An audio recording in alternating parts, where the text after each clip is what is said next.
U.S. President Joe Biden visits New Orleans as the city reels from the deadly New Year's attack in which an Army veteran plowed a truck into revelers, killing 14 and injuring 30 more. Monday's visit might be the last time Biden goes to the scene of a horrific crime as president to console families of victims. The White House moved forward with the plans for the trip even as a snowstorm hit the Washington region. Hundreds of U.S. Capitol riot prosecutions are in limbo on the fourth anniversary of the January 6th attack, AP correspondent Ed Donahue reports. Attorney General Merrick Garland says prosecutors at the Justice Department have sought to hold accountable those criminally responsible for the riot with unrelenting integrity. More than 1,500 federal cases have been brought over the last 4 years. President-elect Donald Trump has promised to pardon rioters, calling them political prisoners and hostages who have been treated too harshly. Some who were not involved in the violence were charged with misdemeanors. Others faced felonies for charges that include assault for beating police officers. Leaders of the Oath Keepers and the Proud Boys extremist groups were convicted of seditious conspiracy. One defendant who convinced a judge to postpone his trial is now asking the judge to allow him to travel to Washington to attend Trump's inauguration January 20th. Ed Donahue, Washington. Congress certified President-elect Donald Trump as the 2024 election winner on Monday without challenge, a stark contrast to the 2021 violence. Lawmakers convened under heavy security and a snowstorm to certify the vote. The tallies were read by election runner-up Vice President Kamala Harris, who presided over the proceedings as part of her office's duties. This is VOA News. Trump's lawyers on Monday moved to indefinitely postpone this week's sentencing in his hush money case. AP correspondent Julie Walker reports. President-elect Donald Trump moving to indefinitely postpone Friday's sentencing in his hush money case as he appeals a ruling that upheld the verdict and put him on course to be the first president to take office convicted of crimes. Trump's lawyers say the case should be halted automatically while they ask a New York appeals court to reverse Judge Juan Merchan's decision. If sentencing proceeds as scheduled, Trump's lawyers argue he will be appealing the verdict while in office.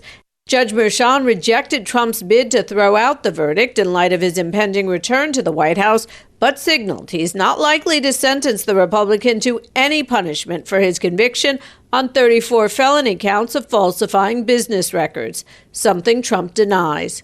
Julie Walker, New York. Canadian Prime Minister Justin Trudeau announced his resignation on Monday after nearly a decade in power. AP correspondent Haya Benjwani reports. I intend to resign as party leader, as Prime Minister. Trudeau is stepping down in the face of rising discontent over his leadership and after the abrupt departure of his finance minister.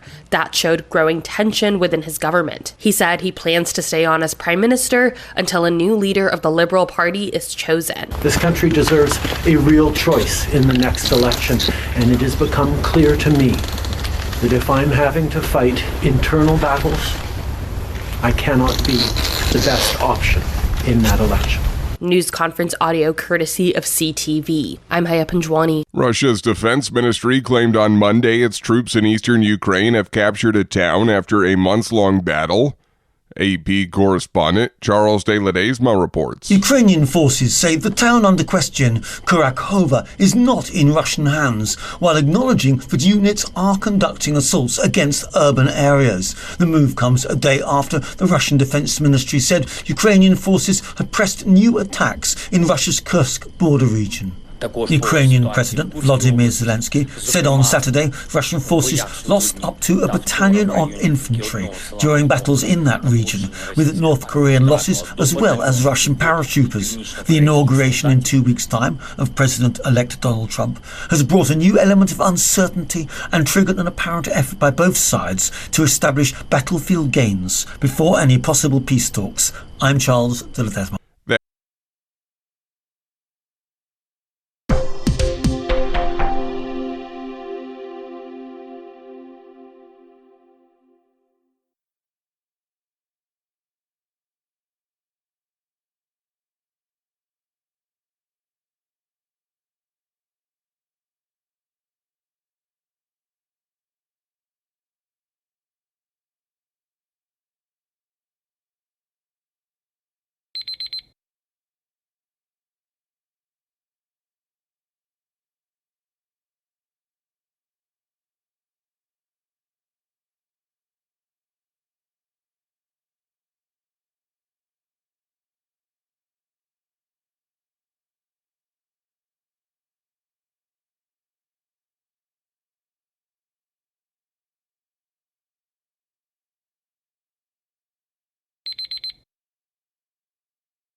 Thank you for watching.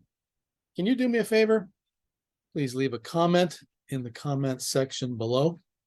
That would really help. Thank you, and see you again soon.